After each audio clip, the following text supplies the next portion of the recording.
بسم الله الرحمن الرحيم نحمده ونصلي على رسوله الكريم.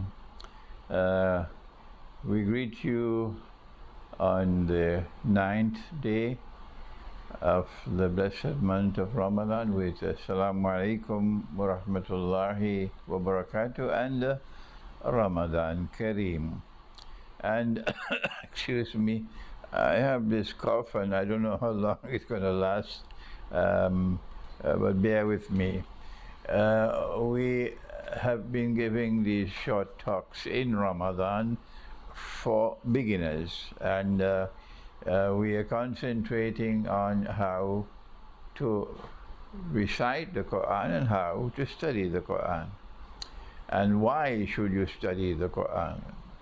And so now we've reached that position where we've reached methodology of the stars that Allah has spoken in Surah Al-Waqiyah, that if you want to study the verses of the Quran, you need to study them the way you study the stars. And of course, when you want to study the stars, it's called astronomy, you have to study how the stars are connected with each other.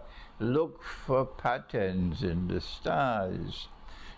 Similarly, you have to learn to see, to check, to discover how verses of the Quran are connected to each other, and look for patterns, what my teacher called the system of meaning in the Quran, and then that will help you to penetrate the Quran. So now, today we want to begin with a subject. Let us take a subject and let's see how do we study it in the Quran. And the subject I want to take is the crucifixion of Nabi Isa alayhi salam, Jesus.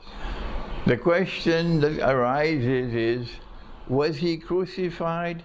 Yes or no? And the Quran says, no, he was not. The question is, did he die? Did they kill him? Yes or no? And the Quran says no, unequivocally no. Well then, what happened? In order for us to explain and to study the verses of the Quran on the crucifixion, and they're very few, we need to do some homework. Excuse me. What is the definition of death in the Quran? The word, the terminology to which you must be introduced is maut. This is the Arabic word for death in the legal sense of the word. Many people die before they die. We're talking about death in the legal sense of the word, and that word is maut. And what is the definition of maut? The Quran gives a definition of maut, and it is in Surah Al-Zumar. I will not give you the number of the ayah, that's your homework. I gave you the name of the surah.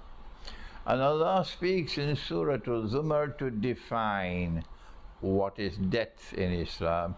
And when we look at that verse of the Quran concerning the definition of death in Islam, we find that death is a process. Like divorce in Islam is a process. What is divorce in Islam? What's the process?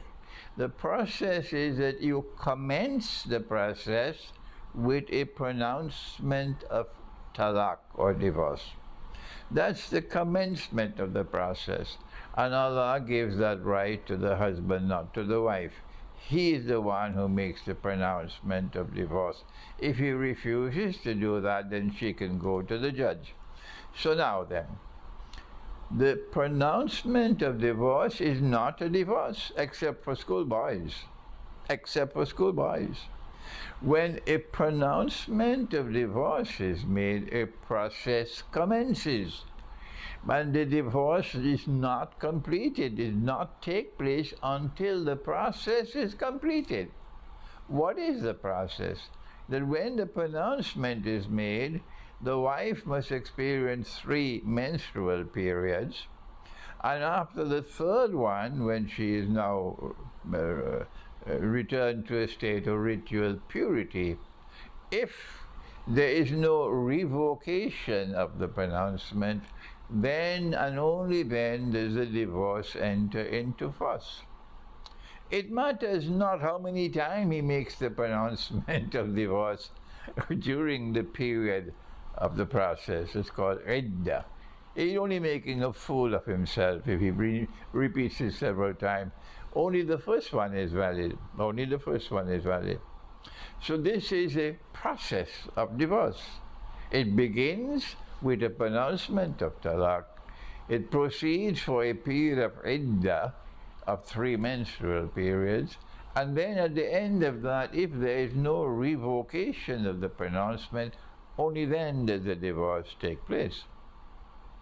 Death is like that in the Quran, but of course the schoolboys don't study the Quran.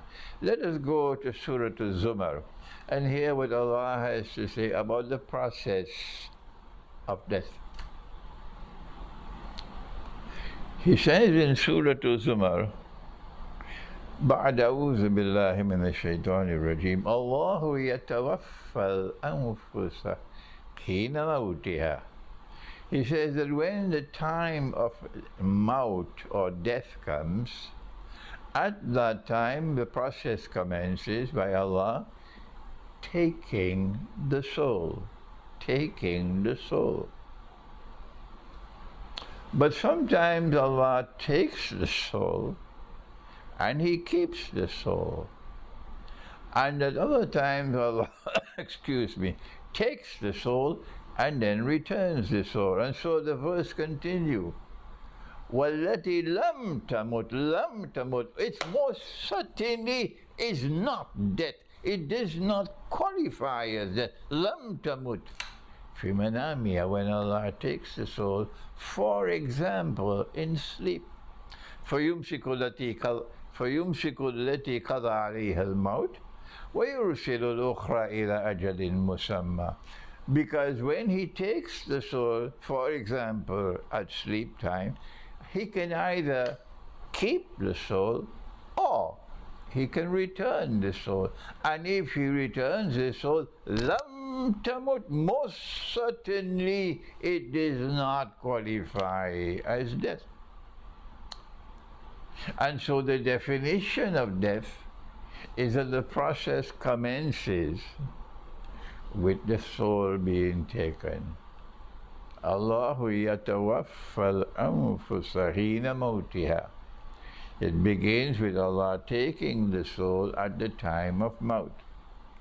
And the process continues that Allah has a choice now of either keeping the soul or returning it.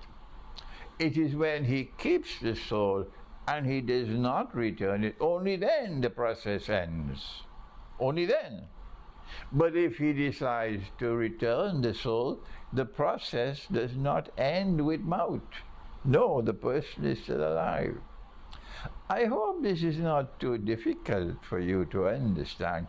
And if you still don't understand, do please pray to Allah to give you some capacity to understand, because the subject is simple. And so death is not to be understood other than as a process. When Allah takes a soul, don't make a fool of yourself to come to the conclusion that is death, because you don't know the Quran.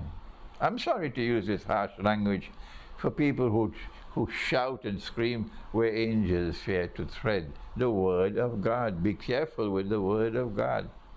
Now then, having defined what is death, what is maut, only now are we prepared to go to the verses of the Quran pertaining to the crucifixion, which we'll do tomorrow, inshallah. Thank you.